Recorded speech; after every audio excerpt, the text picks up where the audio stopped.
Hello everyone, welcome back to my channel. మన ఛానల్ని కానీ ఫస్ట్ టైం చూస్తున్నట్లయితే ప్లీజ్ సబ్స్క్రైబ్. ఈరోజు మనం వంకాయ రోటి పచ్చడి ఎలా ప్రిపేర్ చేయాలో చూద్దాం. దానికోసం ముందుగా స్టవ్ ఆన్ చేసి బాండల్ పెట్టి కొద్దిగా ఆయిల్ పోసుకోండి. ఆయిల్ వేడైన తర్వాత కొద్దిగా ధనియాలు, మెంతులు, ఒక టేబుల్ స్పూన్ జీలకర్రను వేసుకోవాలి. ఇవి లైట్గా కలర్ చేంజ్ అయిన తర్వాత ప్లేట్లోకి తీసి పక్కన పెట్టేసుకోండి.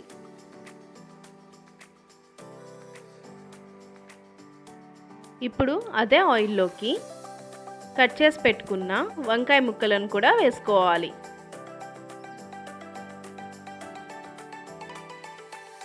వంకాయ ముక్కలను క్రిస్పీగా ఇక లైట్ గోల్డెన్ బ్రౌన్ వచ్చే వరకు బాగా ఫ్రై చేసుకోవాలి. కలర్ చేంజ్ అయ్యాయి కదా, ఇప్పుడు ప్లేట్లోకి తీసి పక్కన పెట్టేసుకోండి. ఇప్పుడు అదే ఆయిల్లోకి మన కారానికి సరిపడ్డట్లుగా పచ్చిమిరపకాయలను వేసుకోవాలి. నేను ఇక్కడ 6 పచ్చిమిరపకాయలను తీసుకున్నాను. పచ్చిమిరపకాయలు కొద్దిగా ఫ్రై అయిన తర్వాత కట్ చేసి పెట్టుకున్న టమాటా ముక్కలను కూడా వేసి ఒక 2 మినిట్స్ పాటు ఆయిల్లో బాగా ఫ్రై అవ్వనివ్వండి. 6 కానీ 7 వెల్లుల్లిపాయ రెమ్మలను వేసుకొని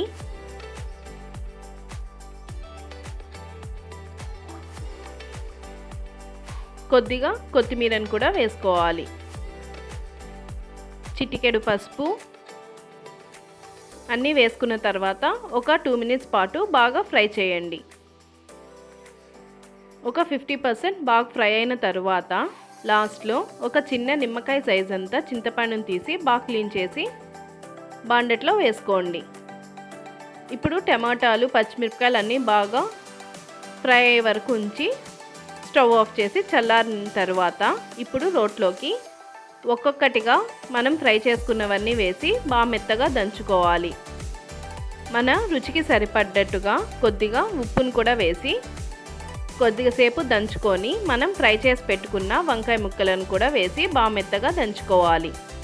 బాగా మెత్తగా అయిన తర్వాత పచ్చడిని ఒక బౌల్లోకి తీసేసుకోండి.